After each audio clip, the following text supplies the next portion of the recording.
if they hear from their constituents that this is an important problem or an important issue that Georgia injured workers can actually be tremendously helped by, I think that that could make some sway with them.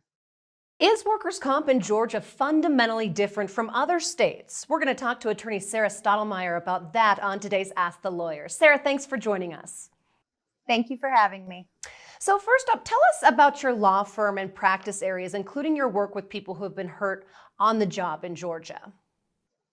So my law firm is Stottlemyer Associates. I actually started it about 11 years ago or so. We do about 50% personal injury work, which would be slip and falls and regular car accidents.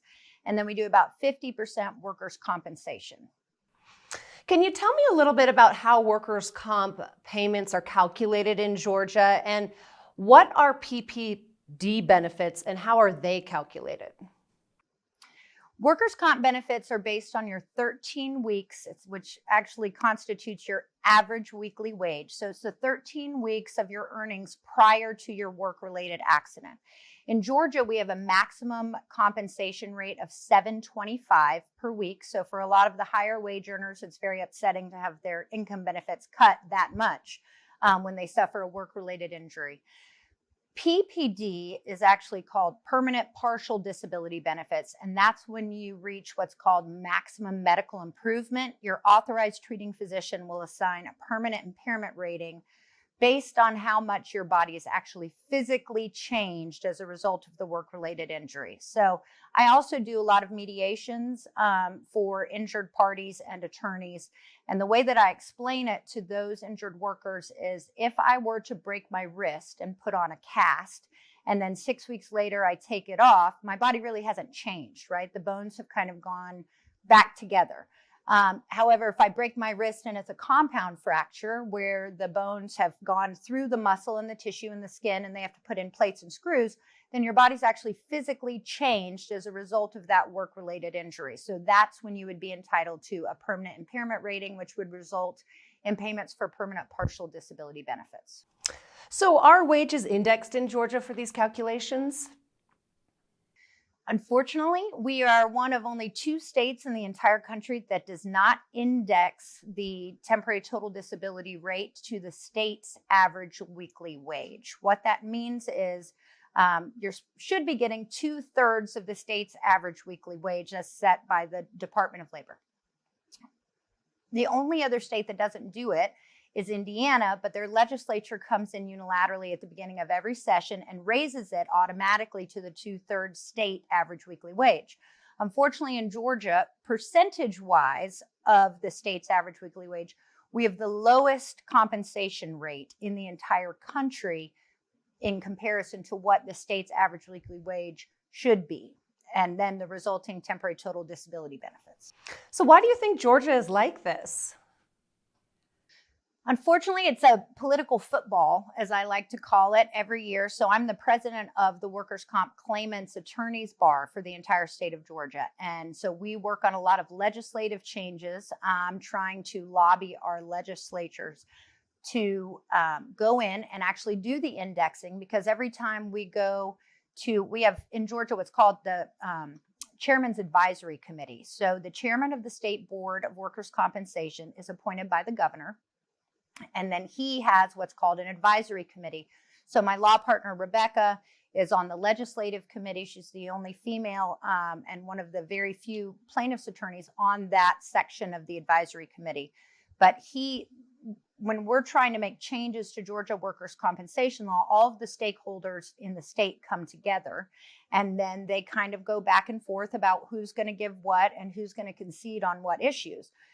When it comes down to indexing, while it would take the political football out of that, they don't want to do that, because then the claimants attorneys actually, each time we go to try and get an automatic increase in the temporary total disability rate, they want something in return, some sort of concession. So it's a maneuvering type action that they do every year. It's exhausting a little bit.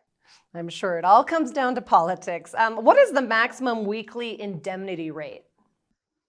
So the maximum TTD rate in Georgia is $725 per week. So even when you suffered a work-related injury, say you were working for, I don't know, maybe one of the film unions or something like that, and you were earning $2,500 a week on cast and crew and working really long hours, if you suffer a work-related injury, the max you can get is $725 per week in Georgia. We're hoping to get another bump this year, which again, we're very hopeful for, but we've got to go back and duke it out in the advisory committee.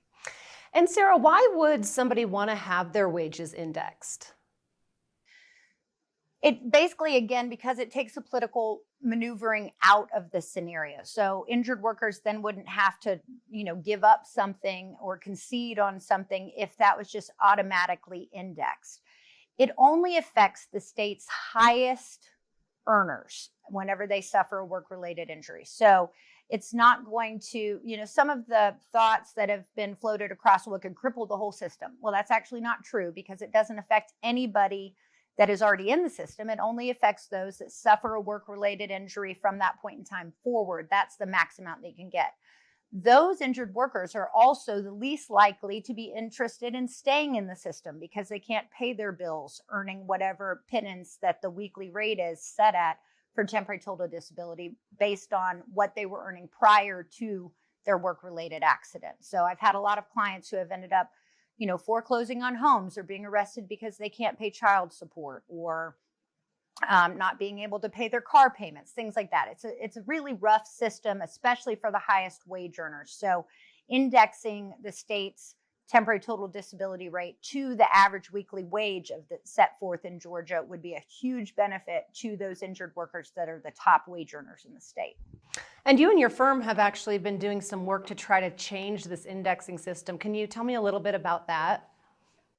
Yes. So as the president of the Workers' Comp Claimants Bar for the state of Georgia, I actually went down and testified in front of the House Industry and Labor Committee.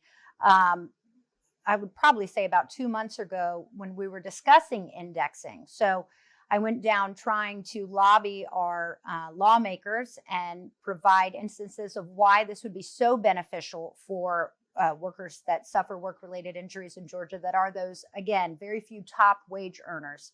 My law partner as well, as I stated, Rebecca, is on the legislative committee of the Chairman's Advisory Council. So she's instrumental in working with the other stakeholders to try and change the laws that can really help injured workers. And what about for Georgians watching this who feel strongly about this issue? How can they help or get involved?